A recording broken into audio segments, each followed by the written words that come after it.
Waalaikumsalam warahmatullahi wabarakatuh.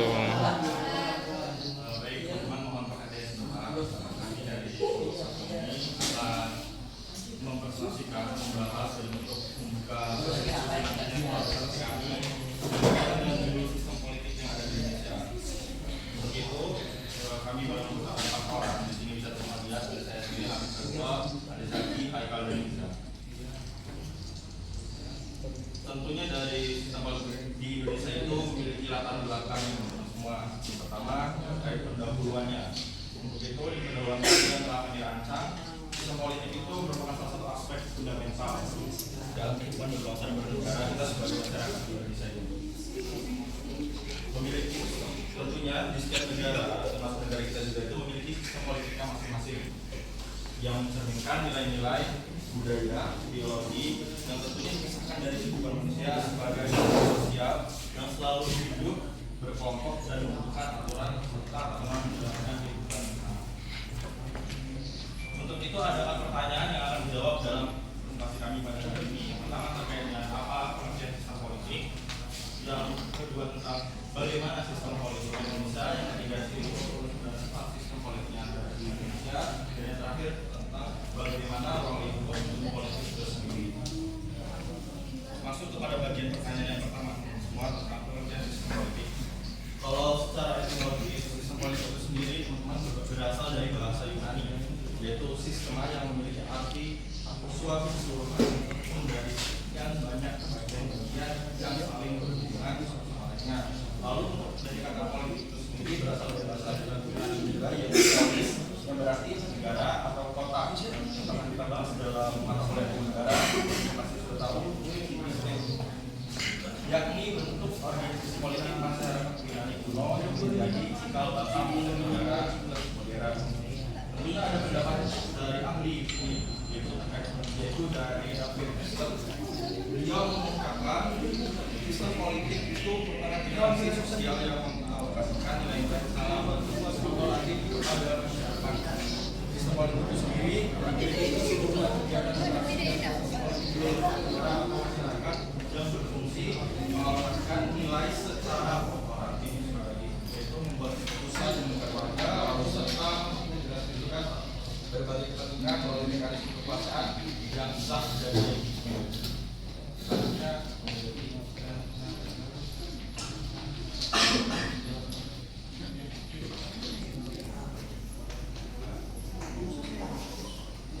sistem politik Indonesia, landasan konstitusional sistem politik Indonesia.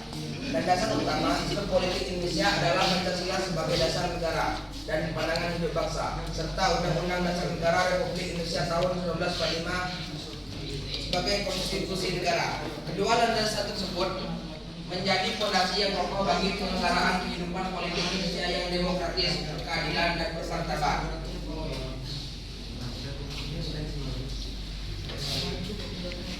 Bentuk negara dan sistem pemerintahan. Indonesia adalah negara kesatuan yang berbentuk republik, sebagaimana ditegaskan dalam pasal 1 ayat 1 Undang-Undang 1945 sebagai negara kesatuan.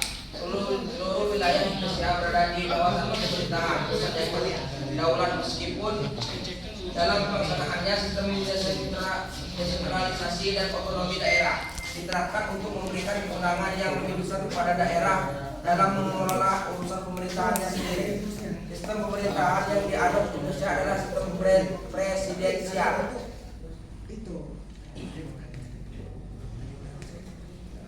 Baik, dilanjutkan oleh Haikal.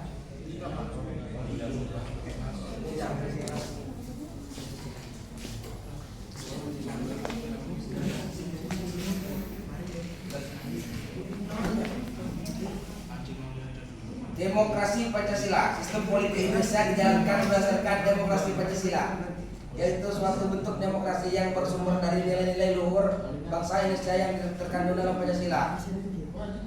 Lembaga-lembaga. Sistem politik Indonesia dijalankan melalui perangkat lembaga negara yang memiliki fungsi, tugas, dan kewenangan berbeda-beda, namun saling melengkapi satu sama lain. Lembaga-lembaga tersebut dapat dikelompokkan menjadi 3 cabang kekuasaan utama berdasarkan prinsip pemisahan kekuasaan rias politika yang diadaptasi dalam konteks Indonesia. Baik, dilanjutkan oleh Rizal.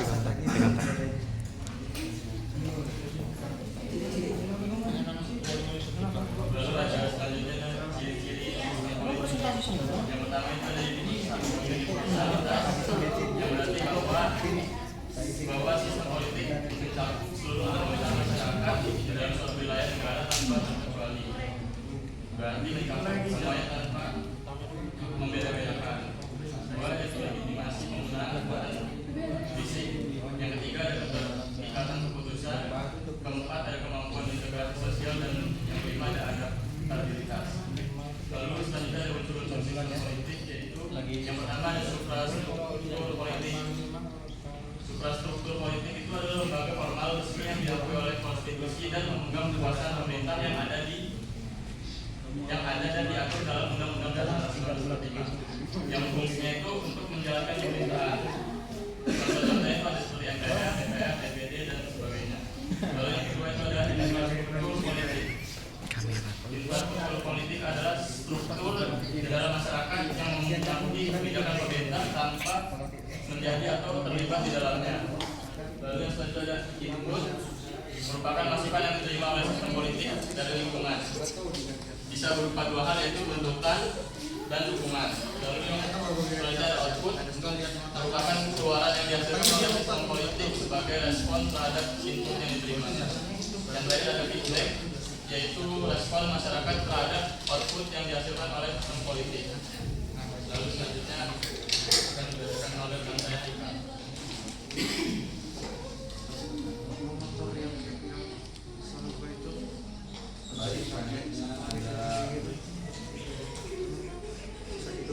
Sifat-sifat sistem politik, yang dimana sifat sistem politik ini ada empat, yaitu dinamis, terbuka, komprehensif, dan adaptif. Dinamis adalah merupakan sifat pertama sistem politik. Sistem politik bukanlah suatu entitas yang statis dan melainkan senantiasa bergerak, berkembang, dan berubah seiring dengan perkembangan masyarakat dan internasional. Lalu terbuka adalah sifat kedua dari sistem politik. Sistem politik bersifat terbuka dalam arti bahwa ia senantiasa berinteraksi dengan lingkungan sosial, ekonomi, budaya, dan politik di sekitarnya, baik di lingkar domestik maupun internasional. Lalu selanjutnya ada komprehensif, adalah sifat ketiga dari sistem politik yang bersifat bahwa ia mencakup seluruh aspek kehidupan bernegara dan masyarakat. Lalu yang terakhir adalah adaptif, merupakan sifat keempat dari sistem politik, yaitu memiliki kemampuan adaptif yang tinggi terhadap berbagai perubahan dan tantangan yang dihadapinya. Lalu selanjutnya ada ruang lingkup ilmu politik, yang dimana ruang lingkup dalam ilmu politik ini ada 5, yaitu 1 teori politik, 2 lembaga-lembaga politik, 3 partisipasi dan perilaku politik, 4 kebijakan publik, 5 hubungan internasional. Dan dimaksud dengan teori politik adalah salah satu bidang kajian utama dalam politik yang membahas tentang konsep-konsep dasar dan gagasan fundamental tentang kehidupan politik manusia. Lalu lembaga-lembaganya, bidang ini membahas tentang berbagai lembaga dan institusi politik yang ada dalam suatu negara, baik lembaga formal seperti parlemen, eksekutif, dan legislatif, maupun lembaga informal seperti partai politik lainnya. Lalu yang ketiga ada partisipasi dan perilaku politik. Bidang ini membahas tentang bagaimana individu dan kelompok berpartisipasi dalam kehidupan politik serta faktor-faktor apa saja yang mempengaruhi perilaku politik mereka. Lalu selanjutnya ada kebijakan publik, yang dimana bidang ini membahas tentang bagaimana keputusan politik dirumuskan, dilaksanakan, dan dievaluasi oleh pemerintah. Lalu terakhir ada hubungan internasional. Bidang ini membahas tentang interaksi dan hubungan antara negara-negara dan aktor-aktor lainnya dalam arena internasional. Kajian ini mencakup antara lain politik luar negeri, diplomasi, organisasi internasional, hukum internasional, keamanan internasional, dan ekonomi politik internasional.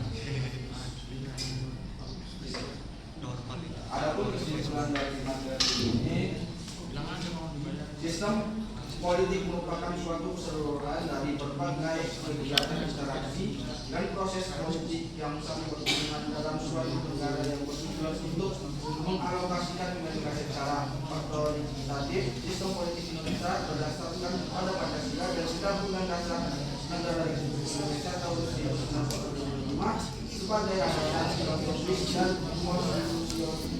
Sistem politik memiliki ciri-ciri yang membedakannya dari sistem sosial lainnya, yaitu universalitas, legitimasi, penggunaan kekuatan fisik, keterikatan keputusan, kemampuan integrasi sosial, dan adaptabilitas. Ilmu politik sebagai disiplin ilmu yang mempelajari fenomena politik memiliki ruang lingkup kajian yang sangat luas yang mencakup teori politik, berbagai lembaga politik, partisipasi dan dinamika politik, kebijakan publik, serta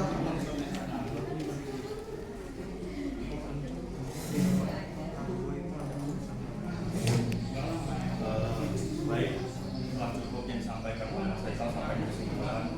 Untuk itu dari apa yang telah kami sampaikan masih sangat-sangat singkat dari apa yang telah kami rancang dalam masalahnya. Untuk itu pada teman-teman semua, supaya lebih jauh lagi mengenal dari sejarahnya dan bagaimana penerapan politik dan apa saja yang terkait dalam hal itu, kita membuka sesi diskusi kepada teman-teman semua, dan apabila ada pertanyaan silakan sampaikan kepada kami, nanti akan kami coba jawab. Terima kasih. Yes. Oke, izin bertanya ya untuk kelompok 1 terkait sistem politik.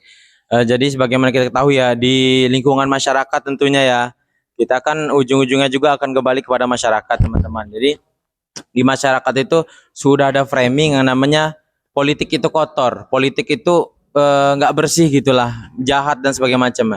Nah, kita sebagai calon sarjana hukum tentunya ya, apalagi hukum tata negara yang berbahasa langsung dengan politik, cara kita gimana sih untuk menerapkan sistem politik ini? Kita kan udah tahu nih sistem politik kita, mulai dari legislatif, yudikatif, eksekutif, semuanya dipilih berdasarkan politik. Nah, sementara orang-orang itu menganggap politik itu kotor dan sebagainya macamnya. Nah, cara kita untuk membalas framing itu gimana menurut kelompok teman-teman untuk menyebarluaskan bahwasannya politik itu bisa kita ubah loh, bisa kita perbaiki dan sebagainya macamnya. Mungkin gitu, terima kasih. Pertanyaan Mas Zakwan tadi membahas tentang bagaimana kita sebagai nantinya calon sarjana hukum agar sistem politik Indonesia ini tidak selalu terkenal dengan framing yang kotor. Kalau dari saya sendiri, tapi nggak tahu nanti pendapat teman-teman yang ada di kelompok saya, tentunya hal ini kan memang sudah ibaratnya sudah berakar ya, bahkan dari zamannya presiden kita yang pertama pun banyak sekali penerapan politik ini yang secara tidak sehat gitu. Bahkan untuk money politik itu pun sudah ada sejak zaman dahulu gitu. Seperti contohnya kemarin Mas Zakwan pernah bercerita tentang kakek buyut atau kakeknya itu, dia disuruh untuk mencoblos partai Golkar kalau tidak salah, dan ada suratnya. Ibaratnya masyarakat kita tuh sudah diintervensi dari paling bawah, dari rakyat yang paling bawah gitu. Suruh melakukan perjanjian bahwasanya ia harus mencoblos salah satu calon pemimpin gitu dengan bertanda tangan di surat tersebut. Artinya bahkan sejak zaman dahulu pun sudah berakar dari masyarakat kita yang dari paling rendah gitu, teman-teman semua. Itu yang perlu dipahami. Lalu untuk bagaimana cara kita untuk meng-framing supaya politik ini menjadi positif, itu memang sudah sangat berat ya teman-teman semua.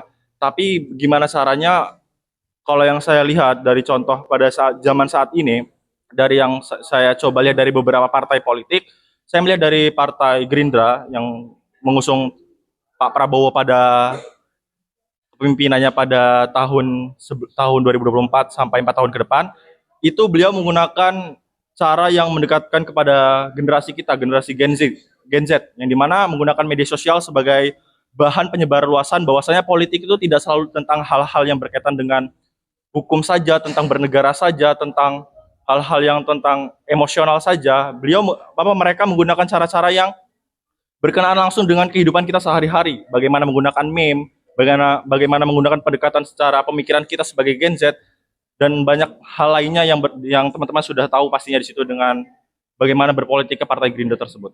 Untuk saya mungkin segitu aja. Mungkin lanjutin sama teman-teman saya di sini.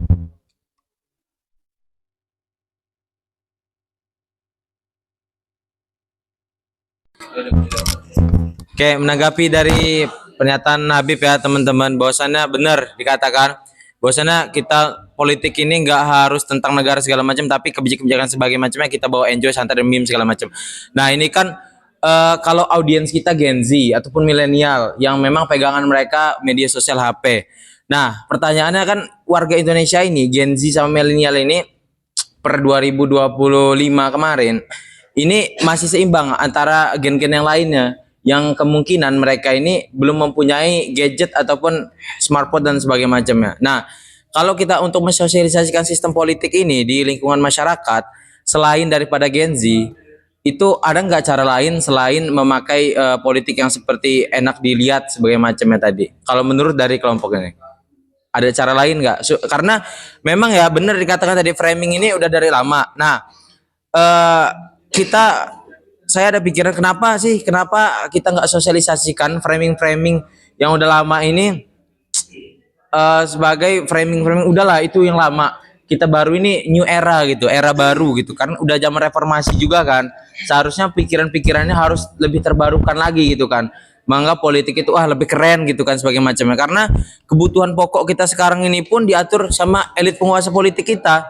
gitu kan. Jadi kalau misalkan kita udah sepele-sepelean itu ya kedepannya kita ini nanti ya udah orang-orang korup itulah yang naik di sana. Kalau misal kita nggak sosialisasiin sistem politik kita yang benar kepada masyarakat, mungkin bisa ditanggapi. Oke Mas Zakwan, masuknya ke pertanyaan kedua nih berarti ya, ibaratnya ya. Boleh. Oke, coba saya jawab ya. Kalau dari pertanyaan tersebut ya Mas Zakwan, kalau dengan cara kita mencoba mensosialisasikan tentang politik kita yang bersih segala macam itu, tentunya memang bisa dilakukan atau bisa dilaksanakan, tapi tentunya nanti masih ada di belakang-belakang kita yang memang mereka sudah melakukan itu.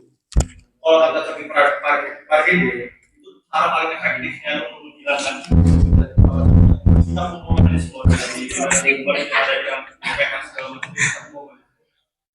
Karena memang cara paling efektif untuk regenerasi itu gak bisa dengan cara diajarkan diberi pemahaman. Yang di atas kan masih ada, masih menjabat. Sedangkan mereka itu memang sudah itu makanya memang perlu pergantian zaman gitu, perlu pergantian era kepemimpinan gitu. Karena misalkan nanti semoga saja di atas kita kan ada generasi milenial, semoga mereka memang sudah terbuka untuk hal tersebut dan banyak sosialisasi yang sampai pada pemikiran mereka. Nah, saya semoga mereka bisa menerapkan hal tersebut. Kalau Mas Joko juga tadi berbicara tentang politik ini tidak hanya tentang negara dan itu memang benar. Karena kalau kita tahu di sini konteksnya, sebenarnya makanan pokok kita itu bukan padi atau bukan beras, di mana sebenarnya itu sudah termasuk dalam bagian politik itu sendiri, teman-teman semua. Karena pada era zaman SD sampai saya lupa, kalau tidak salah, Soeharto. nah itu kenapa padi itu menjadi masuk bahan pokok kita? Memenuhi kebutuhan pembelian bahan pupuk. Nah, jadi supaya masyarakat itu memberi ketergantungan pada pemerintah untuk membeli mereka, untuk itulah apa dilakukan bahwasanya disebarluaskan bahwasanya kita itu pokoknya padi gitu. Mereka secara tidak langsung membeli pupuk dari pemerintah. Kalau saya mungkin ada yang jawab.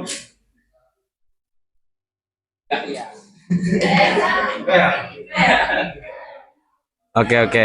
Terima kasih Mas. Terima kasih jawabannya.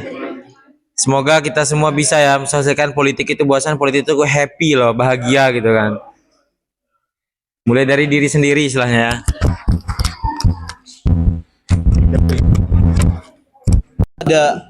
Kita menganut sistem presidensial ya. Terus juga dijelaskan tadi ada pembagian kekuasaan yang disebut dengan trias politika itu tadi, ada legislatif, eksekutif, dan yudikatif, yang mana masing-masing itu dia punya job desk-nya masing-masing. Ya, ada yang legislatif itu dia bertugas untuk melakukan pengawasan. Namun kita lihat sekarang, nggak hanya sekarang, sudah sejak dulu ya, yang namanya kita udah nggak asing dengan yang namanya korupsi ya. Yang mana korupsi itu kan ya hanya bisa dilakukan oleh orang-orang yang memiliki kekuasaan seperti itu. Nah, pertanyaan saya, dengan terjadinya kasus korupsi yang sangat banyak sekali ini, itu apakah menjadi bukti bahwasanya ada salah satu kelemahan dalam sistem politik kita, terutama di legislatifnya yang memiliki job desk untuk melakukan pengawasan. Karena kita lihat sendiri korupsi ini nggak hanya terjadi di pemerintahan pusat, nggak hanya di kementerian, nggak hanya di badan-badan, tapi sampai ke tingkat kepala desa pun juga banyak loh yang melakukan korupsi begitu. Nah berarti ini kan apakah kita mau menyalahkan legislatifnya yang memiliki tugas pengawasan tersebut atau siapa yang harus disalahkan di sini begitu? Mungkin itu pertanyaan saya.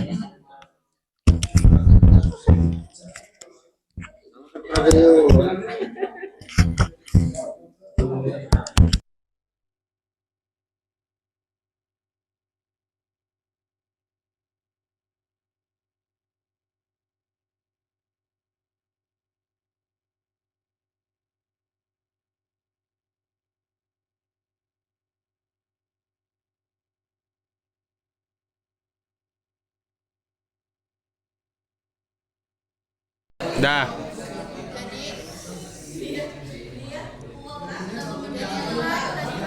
Kelompok satu kan bahas sistem politik nih. Nah, tadi kan juga dari Sul sama Cakwan, terus Habib kan udah juga jawab gimana sistem politik di Indonesia tuh berarti ya masih kurang gitu, istilah itu masih kurang baik untuk saat ini. Nah, sekarang juga masyarakat terus bahkan mahasiswa pun itu tuh banyak yang belum melek politik istilahnya tuh. Mereka nggak tahu kondisi politik Indonesia sekarang tuh kayak gimana. Nah, gimana sih menurut kalian nih apa yang menjadi penyebab dari tidak melek politiknya seseorang itu? Apa sih penyebabnya gitu kan?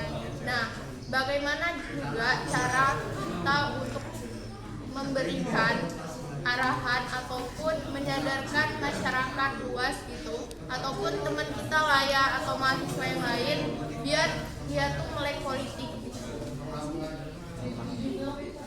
Jelasin jawab Bella aja ya. Kalau dari pertanyaan Bella tadi kan tentang gimana cara menyadarkan,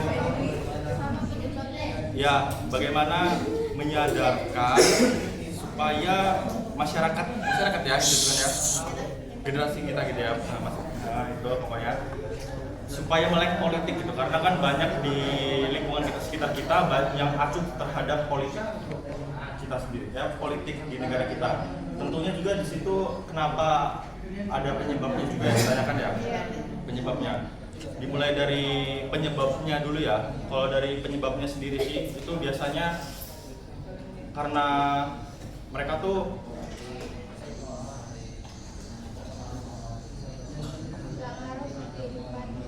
legitimasinya kurang.